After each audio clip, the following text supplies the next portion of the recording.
Ano nga ba ang mangyayari kapag pinagsama ang magkaibang watts ng solar panel? Halimbawa ay itong 100 watts at 50 watts na panel. Tataas ba ang harvest o malaki lang ang masasayang? At kung isa kang nagdi-DIY ng solar setup, bakit dapat mong alamin ang specification ng iyong solar panel? Sa gayon ay alam mo kung anong connection ang dapat mong gamitin, kung series nga ba o parallel connection. At kung hindi mo magagawa ng tama, ay malaki ang magiging epekto nito sa iyong solar setup.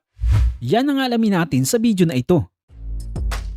At kung mahilig ka mag-DIY ng solar setup at bago ka pa lang dito sa ating channel, ay huwag mong kalimutan na mag-subscribe dahil marami pa tayong video na gagawin katulad nito. Ito yung ating 50 watts na solar panel na gagamitin. Monocrystalline cells ito mga kasolar. At ito naman yung kanyang specification, yung kanyang wattage, yung voltage at maximum power, current at maximum power, yung open circuit voltage, at yung kanyang short circuit current.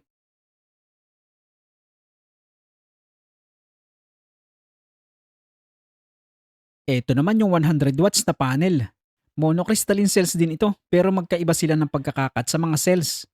Magkaiba yung itsura nila. Magkaiba kasi ng brand. Ito naman yung kanyang specifications. Hindi po ito brand new at medyo luma na. Matagal-tagal na rin sa serbisyo pero okay pa rin ang harvest nito.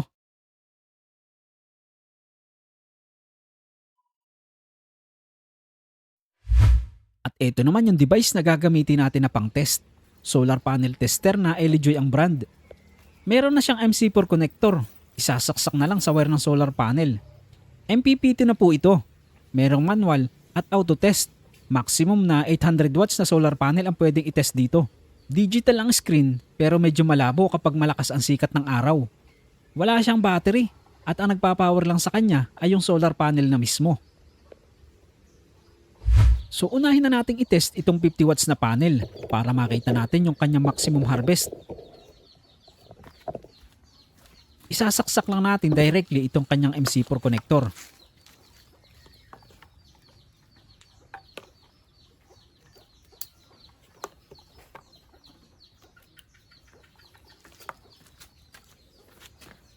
Tapos, turn on natin yung backlight at i-auto test natin.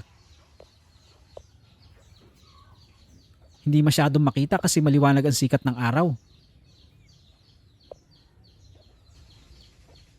At yan mga kasolar yung nahaharvest ng 50 watts na solar panel natin, 44.6 watts. Ang BOC niya ay 22.5 volts. Ang current naman niya ay 2.5 amps.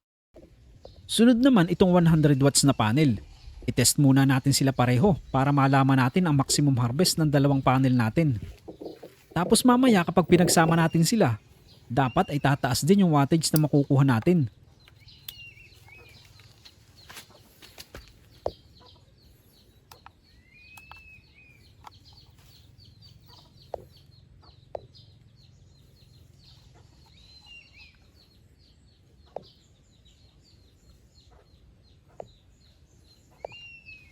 So yan mga kasolar, 80 watts yung harvest na nakukuha natin dito sa 100 watts na panel. Ang BOC niya ay 22.1 volts at ang current naman niya ay 4.73 amps.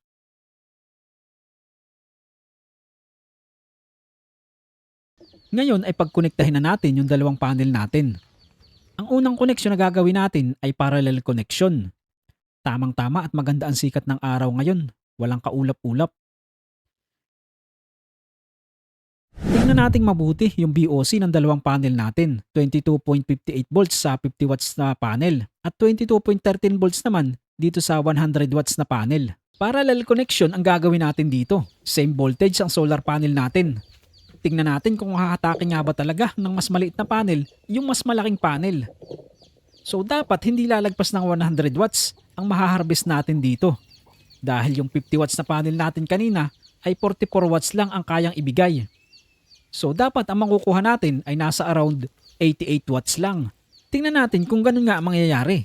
Dahil ang sabi ng iba ay yung maliit na panel ang masusunod. Tingnan natin kung totoo.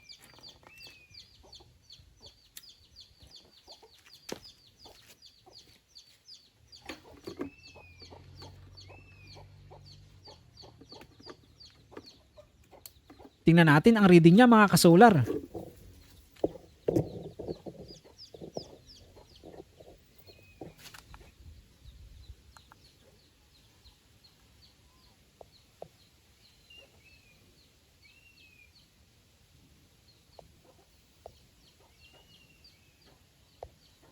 Yan, 121 watts. Lagpas ng 100 watts. So hindi siya hinila ng maliit na panel na dapat sana ay nasa 88 watts lang ang maha-harvest natin.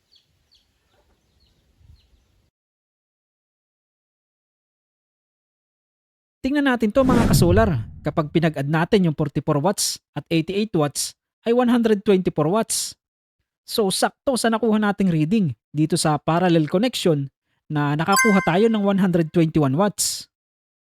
Itetest din natin sa series connection. Ganyan pa rin ang angle ng panel natin. Wala tayong ginalaw kundi itong wiring connection lang. Pagkukonikin lang natin yung positive at negative nitong dalawang panel. Tingnan uli natin yung reading ng dalawang panel kanina. Same voltage pero magkaibang current. Tingnan natin kung ano ang epekto ng magkaibang current sa series connection. I-connect lang natin itong MC4.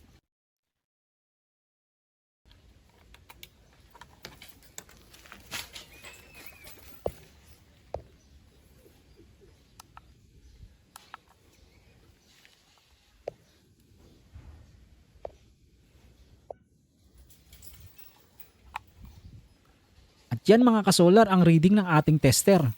95 watts lang ang nakuha natin. Hindi siya lumagpas ng 100 watts. So dito sa connection na ito, ang nasunod ay yung maliit na solar panel. Yung may mababang current. Dahil yung 50 watts na panel ay may 2.75 amperes lang. Samantalang yung 100 watts ay 4.76 amperes naman. Dito natin masasabi na talagang hinila pababa ng maliit na panel. Yung mas malaking solar panel, kaya mababa yung naging output wattage nila. Kaya bago tayo mag-connect ng solar panel na magkaiba ang wattage, ay tingnan nating mabuti yung specification nila. So pwede naman na pagsamahin ang 100 watts at 50 watts na solar panel, pero parallel connection lang dapat.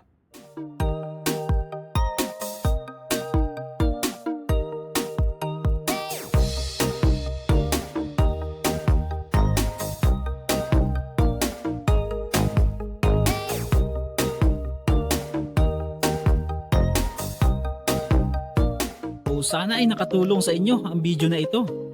At kung nagustuhan nyo ay paki-like naman at subscribe na rin para madagdagan pa ang mga adik dito sa channel natin.